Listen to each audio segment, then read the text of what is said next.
Hello, स्वागत आहे तुमचं नेहास किचनमध्ये। तर आज आपण बनवणार आहोत मोकळं बेसन। त्यासाठी मी 2 वाटी डाळ भिजवून घेतलेली आहे 2 तास। आता चला आपण ही वाटून घेऊया। जाडसर वाटायची ही, हे बघा ही अशी जाडसर थोडीशी वाटून घेऊया, म्हणजे घेतलेली आहे। त्यानंतर मी कढईमध्ये तेल टाकलेले आहे, त्यामध्ये मोहरी टाकूया, छान तडतडू देऊया तिला।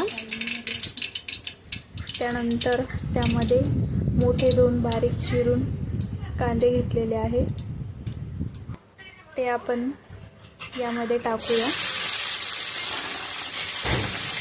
आणि छान मिक्स करून घेऊया, तेलात चांगलं परतून घेऊया।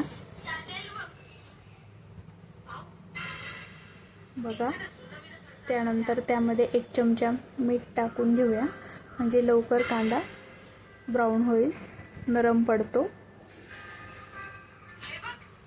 आणि चांगलं मिक्स करून घेऊया, पुन्हा एकदा छान परतून घेऊया।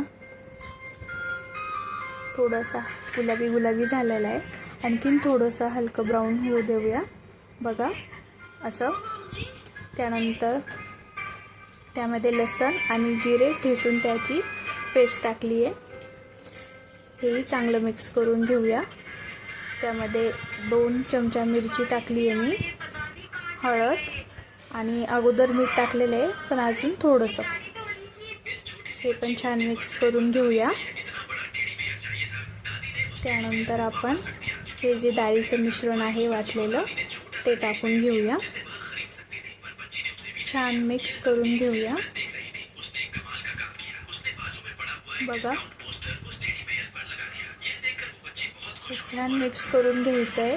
त्यानंतर थोडंसं अगदी पाणी टाकू आणि पुन्हा एकदा मिक्स करून घेऊ। थोडंसं पाणी टाकल्यानंतर नाही का, डाळ हे अशी कडक नाही होत, थोडंसं नरम पडतं आणि मोकळंही होतं। 10 मिनटं झाकून ठेवूया कमी गॅसवरती। चला, तयार आहे आपलं मोकळं बेसन। बघा किती मोकळं झालेलं, एकदम सुटसुटी त्याचे कणिक फुललेली आहे डाळीची छान। चला, तयार आहे आपलं मोकळं बेसन। Okay, bye.